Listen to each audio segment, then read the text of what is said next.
Salam, selamat berjumpa kembali di channel TBKK Capiter Tinambunan. Firman Tuhan pada hari ini di hari yang ke-106, tanggal 16 April 2025, diambil dari kitab Keluaran pasal 13 ayat 21.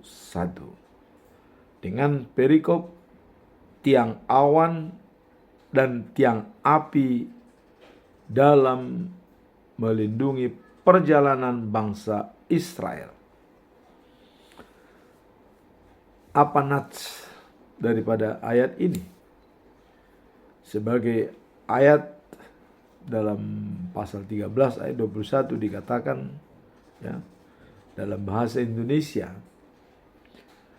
Tuhan berjalan di depan mereka pada siang hari dalam tiang awan untuk menentukan mereka di jalan, dan pada waktu malam dalam tiang api untuk menerangi mereka, sehingga mereka dapat berjalan siang dan malam.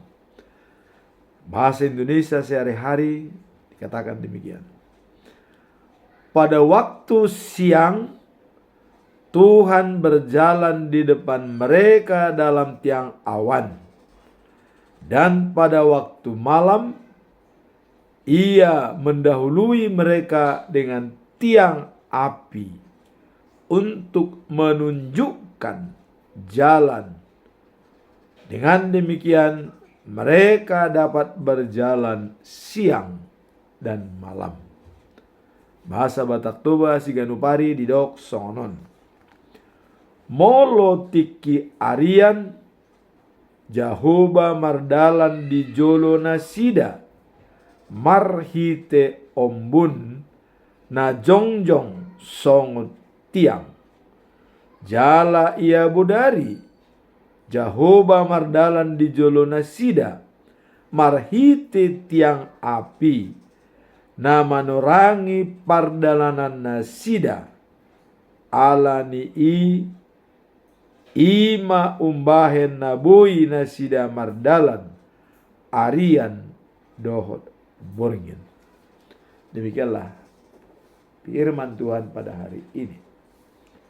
Topik dalam bulan April selama 1 bulan adalah menghayati pengampunan dosa dan kebangkitan Yesus melalui pengakuan dan kesaksian kekuasaan Tuhan.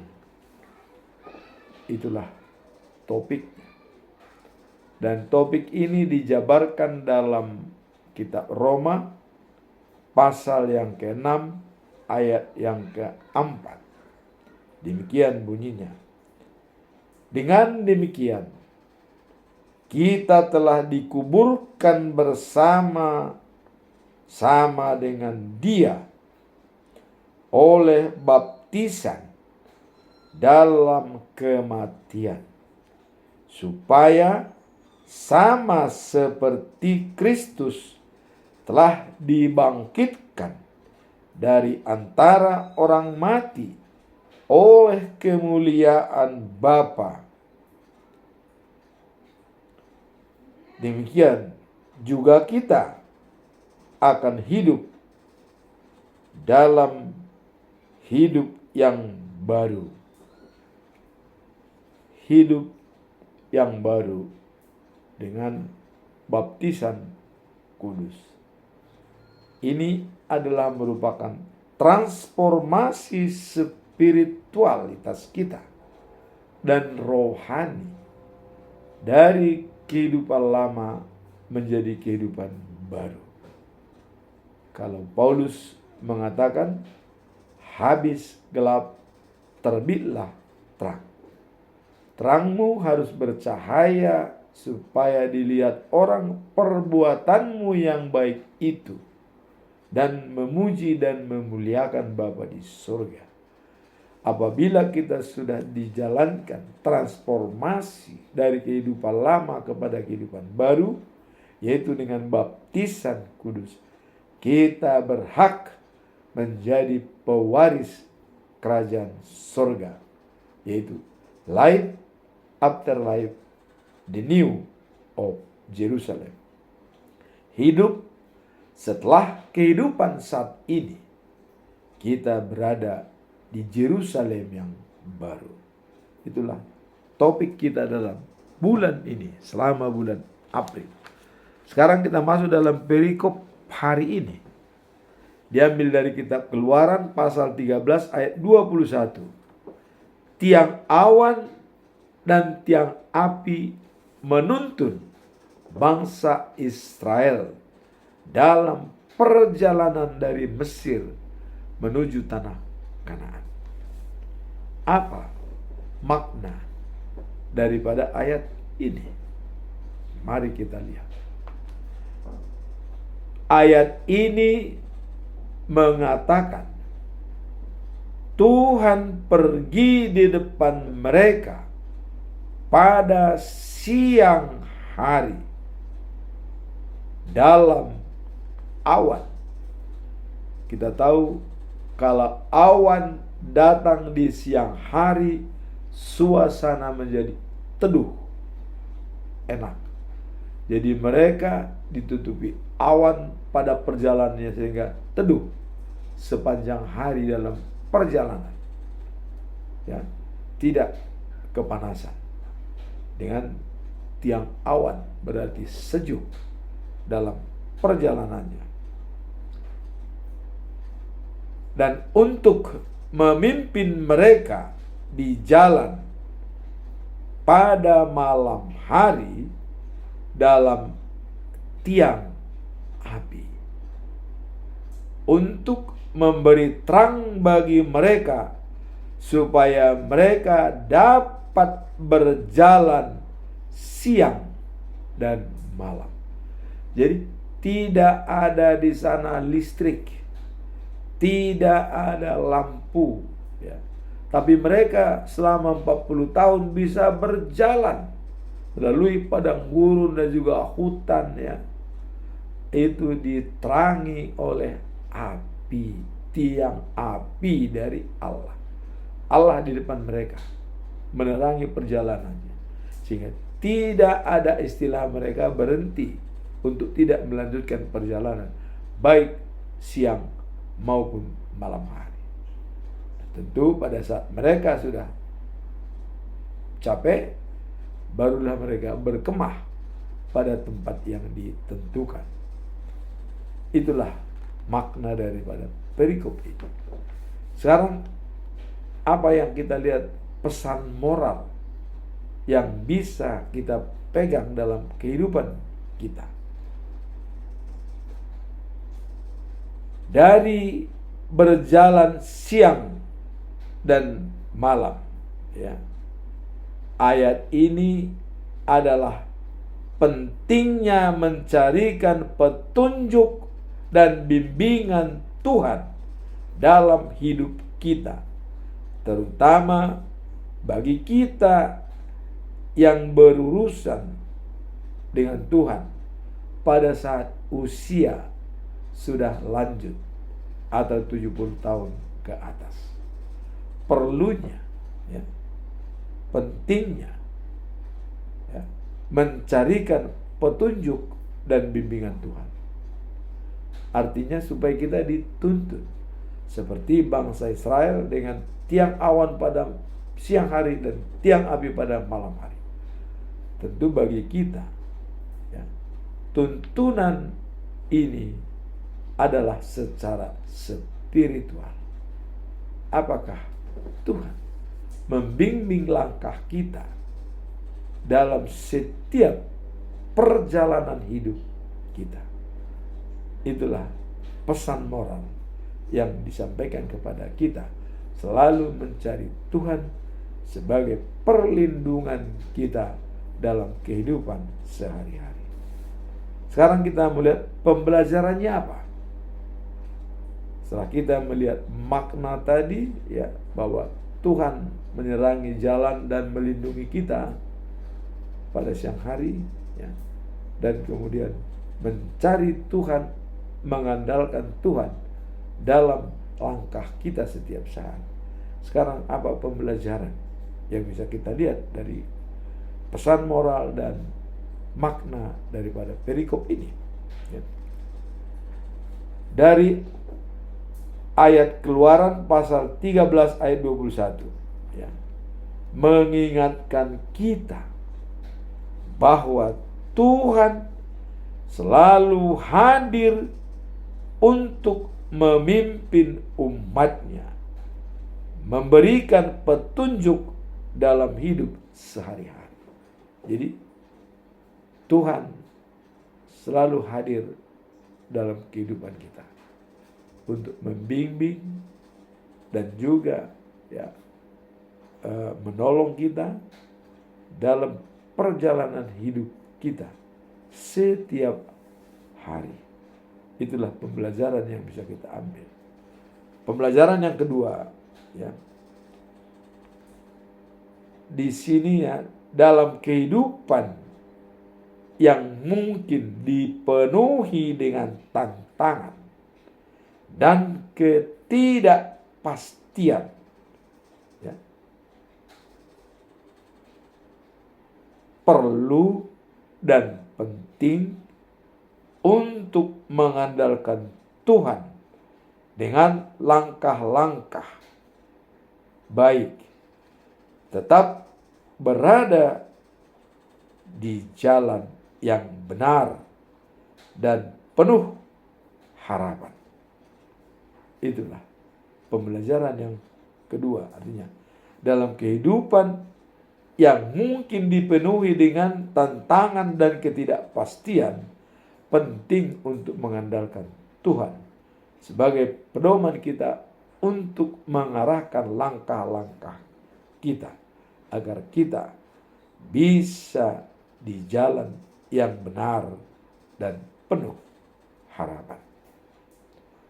Pembelajaran ketiga ialah mengandalkan Tuhan sebagai sumber kekuatan dan pengharapan dalam panggilan untuk mengasihi dan memberitakan firman Tuhan. Dijabarkan dalam Mazmur pasal 46 ayat 2. Allah itu bagi kita tempat perlindungan dan kekuasaan, bagi penolong dalam kesesakan. Sebagai penolong dalam kesesakan. Dan ini sangat terbukti. Itulah pembelajaran yang ketiga. Mengandalkan Tuhan sebagai sumber kekuatan dan pengharapan dalam panggilan untuk mengasihi dan memberitakan firman Tuhan. Dalam Mazmur pasal 119 ayat 105 dikatakan, firman-Mu pelita hatiku, pelita kakiku, dan terang bagi jalanku. Sekali lagi saya kata, firman-Mu pelita bagi kakiku, terang di dalam jalanku. Sekarang kita masuk dalam conclusion atau kesimpulan daripada perikop ini. Apa kesimpulan kita setelah melihat makna, pesan moral, dan pembelajaran dari ayat tersebut? Ya. Saya tetap mengajukan 3 pertanyaan yang harus kita jawab. Pertanyaan pertama, sejauh mana kita mempercayakan keputusan hidup kita kepada Tuhan di tengah tantangan yang dihadapi. Sejauh mana kita menyampaikan, ya, mempercayakan kepada Tuhan, ya, hidup kita di dalam tantangan pada saat ini. Ya, mari kita lihat. Dalam menghadapi berbagai tantangan hidup, sangat penting untuk mempercayakan keputusan kita kepada Tuhan. Sangat penting. Artinya urgent untuk, ya, mempercayakan kepada Tuhan dalam pengambilan keputusan dalam hidup kita. Jadi dalam hal ini mengandalkan hikmat dan, ya, petunjuknya, kita akan menemukan jalan yang benar dan mengatasi segala kesulitan. Jadi dengan mengandalkan, ya, hikmat dan petunjuknya, kita akan menemukan jalan yang benar dan mengatasi segala kesulitan kita. Jadi dengan mengandalkan hikmat dan petunjuknya, kita menemukan jalan yang benar, ya, dan mengatasi segala kesulitan yang kita hadapi. Jadi jalan yang benar dan kesulitan bisa teratasi apabila kita mengandalkan Tuhan dan petunjuknya untuk mengatasi kesulitan kita.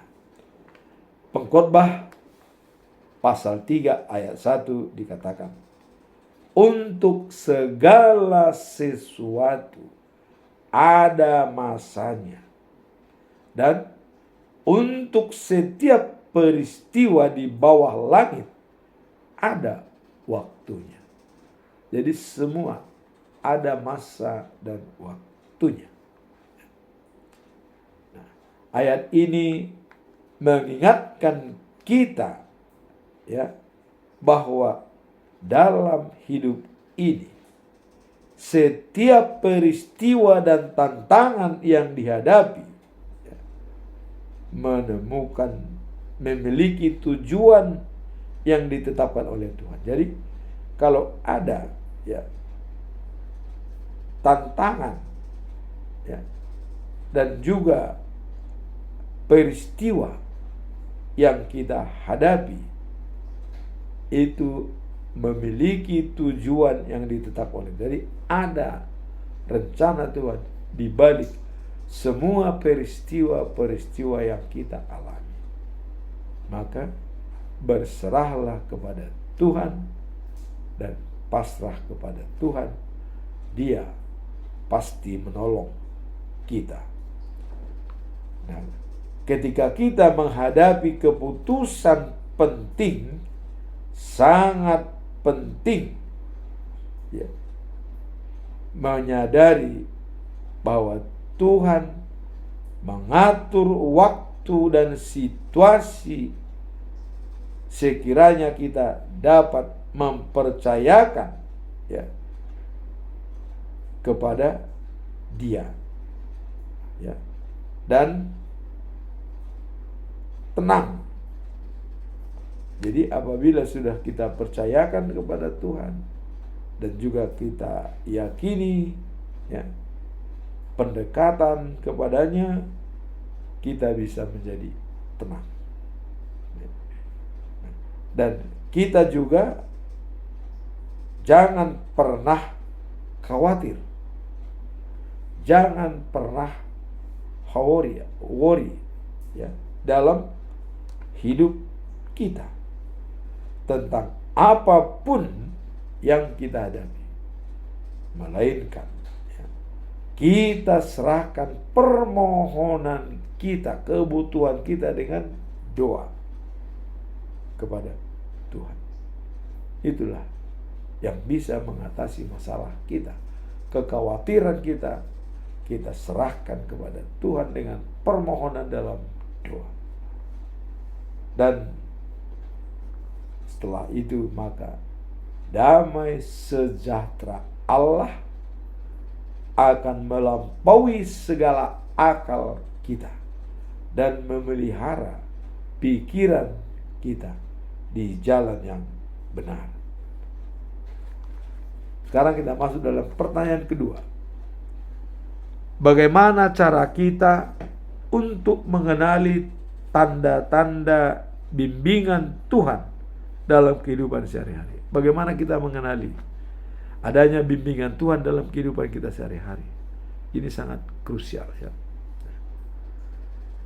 Mengenali tanda-tanda bimbingan Tuhan dalam kehidupan sehari-hari adalah hal yang penting bagi setiap orang percaya. Ini menjadi krusial bagi setiap orang percaya. Artinya, bagaimana cara kita mengenali tanda-tanda bimbingan Tuhan dalam kehidupan kita sehari-hari? Di sini dikatakan tadi bahwa ya, menggali tanda-tanda bimbingan Tuhan dalam kehidupan sehari-hari adalah hal yang paling penting bagi setiap orang yang percaya. Bimbingan ini bisa muncul dalam berbagai bentuk. Jadi bisa berbagai bentuk dalam bimbingan itu. Seperti ya, melalui firman-Nya. Melalui firman-Nya. Ya. Dan juga adalah dorongan dari orang lain. Dan ya, terutama dalam hati kita sendiri. Jadi bahwa mengenali tanda-tanda bimbingan itu ya, bisa muncul dalam berbagai bentuk. Ya, jadi bisa. Nah, di sini dikatakan ada seperti melalui firman-Nya, melalui baca firman Tuhan, sabdanya. Dan kedua, ya, adalah dorongan dari orang lain, nasihat dari orang lain sesama kita. Itu juga bisa memberikan ya, tanda-tanda bimbingan Tuhan. Nah, kemudian dikatakan yang paling penting adalah dari diri sendiri. Be proaktif. Dan juga adalah mulai dengan tujuan akhir. Jadi bisa berperan tanda-tanda bimbingan Tuhan dari baca firman Tuhan, dari dorongan orang lain, dan juga dari hati kita sendiri. Itu bisa menjadi tanda-tanda bimbingan dari Tuhan.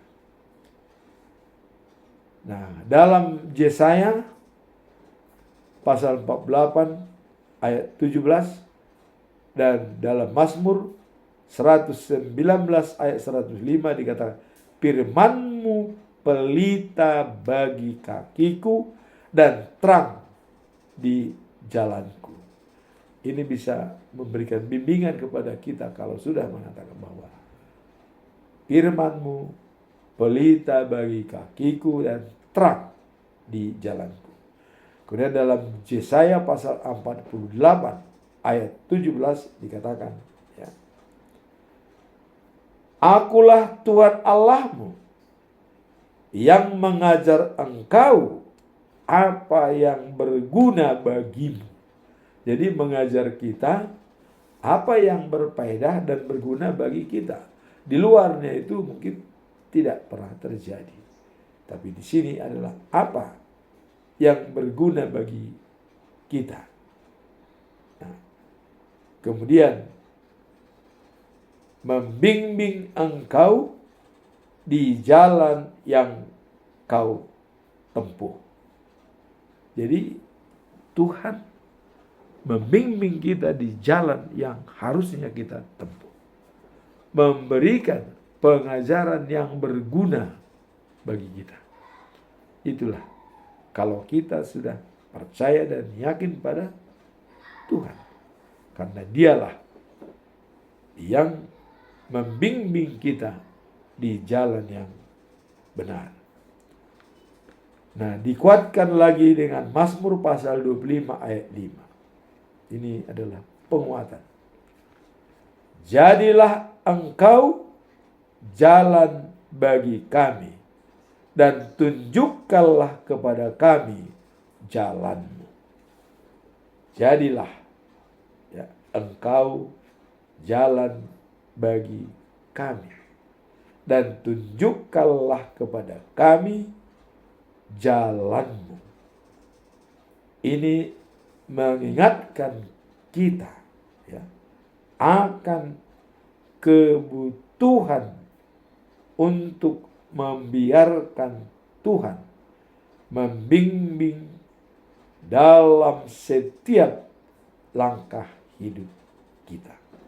Jadi kalau sudah kita percayakan kepada Tuhan sebagai pembimbing, kita tetap berada dalam kasih-Nya. Sekarang masuk dalam pertanyaan yang nomor 3 atau terakhir. Ya, di sini dikatakan, apa makna dari mengandalkan Tuhan sebagai pemimpin dalam konteks panggilan dan pekerjaan kita? Apa makna mengandalkan Tuhan sebagai pemimpin dalam konteks panggilan dan pemberitaan firman Tuhan? Kita lihat di sini. Mengandalkan Tuhan sebagai pemimpin dalam panggilan pelayanan dan pekerjaan kita berarti menyerahkan segala aspek hidup kita kepadanya dan mempercayakan rencananya dalam setiap langkah yang kita ambil. Jadi dari sini dikatakan bahwa mengandalkan Tuhan sebagai pemimpin itu berarti adalah menyerahkan segala aspek hidup kita kepadanya. Jadi kalau kita sudah mengandalkan Tuhan dalam pekerjaan pelayanan pemberitaan firman Tuhan, berarti menyerahkan segala aspek hidup kita kepadanya. Jadi artinya apapun yang akan kita jalankan itu Tuhan sebagai sumber kekuatan kita dalam menjalankan tugas-tugas kita setiap saat.